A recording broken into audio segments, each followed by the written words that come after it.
When I sat down with Scott in the distillery, he told me, you know, we don't do anything halfway. Yeah, that's a fact. We do it big, we go all in, and we do it with such pride. Yeah. And it just sounds like, talking to you now, that spirit has kind of lifted you up to say, well, Somerset's just the beginning. Mm-hmm. Why aren't we doing this across the Heartland? Yeah. Why aren't we inspiring other communities to really embrace their time? Because there is no time like now, I think, for rural America. Do you agree with that? I love that statement. I mean, it does. It gets me excited because rural America is special. And I always say our competitive advantage is, yeah, we have the lake, but it's our people.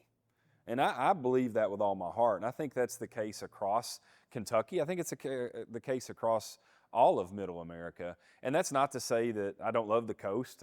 Certainly it has some great things to offer, but I don't know that the coastal elites, if you will, represent all of us all the time. And so I think it's important for us to sort of control our own destiny again and tell that story. You'll hear me say that time and time again. Everybody's story is unique. My Somerset story was unique, and now we're telling it. Well, what's your story? What's your spirit? And what's your shared value that you want other people to experience? I think if we do that collectively, first thing we'll realize is we have a lot more in common than we realized. But secondly, people are going to be attracted to it. They're going to be a part of it. They're going to grow with you. And I'll be honest, I think for so long, I hear people across rural Kentucky say, we feel looked down upon. Mm-hmm. We feel like often we're not as good as some of these other cities. And bigger companies go to these bigger cities. And I feel like there is a place and a movement happening now where rural America feels like, oh, we can do this. They That's feel very much like this is their time. Well, for too long, I think we allowed it. We accepted some of those paradigms that were placed upon us, and then when you accept them, you start to even believe them. I don't know that a lot of people in Somerset thought what has happened was possible. I've been told many times, we just simply never thought it could happen. And so we do need some people to step up in a bold way and say, you know what, enough's enough. We are capable of this. We are better than this. And I'm sick of them telling me what I can and can't do. And I think if we'll have more leaders, more people step up, it really should be a bottom-up movement, though. It's not people like me as much as it is the people that live in these communities that say enough's enough. This is possible. We are going to do better. We are going to change the paradigm.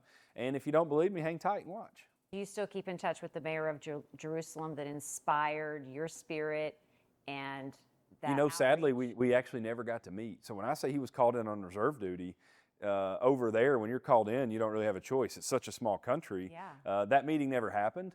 And then it was my first year in office, and then COVID happened, which that country shut down completely for a year and a half. And then I was up for re-election. And then, you know, now obviously we're at a serious time of turmoil. So I'm hoping to get back over there before I'm finished. We'll see. But if not, maybe that's something that the person that fills this seat can pick up that mantle and get it done. I think you'd have a lot to tell them about what you started here. It would be awesome. It would be awesome. Thank you so much. Absolutely. Honored to have you here. The culture has shifted. The calendar is full. Coming up for our final segment, we are going to look at the ultimate summer bucket list for Lake Cumberland. Stay with us.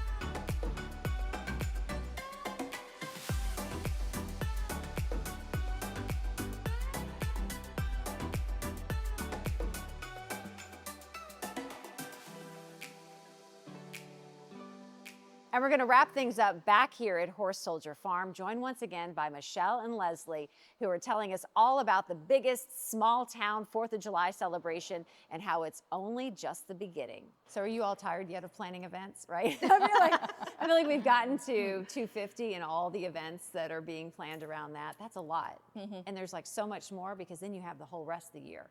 But let's just focus on 250.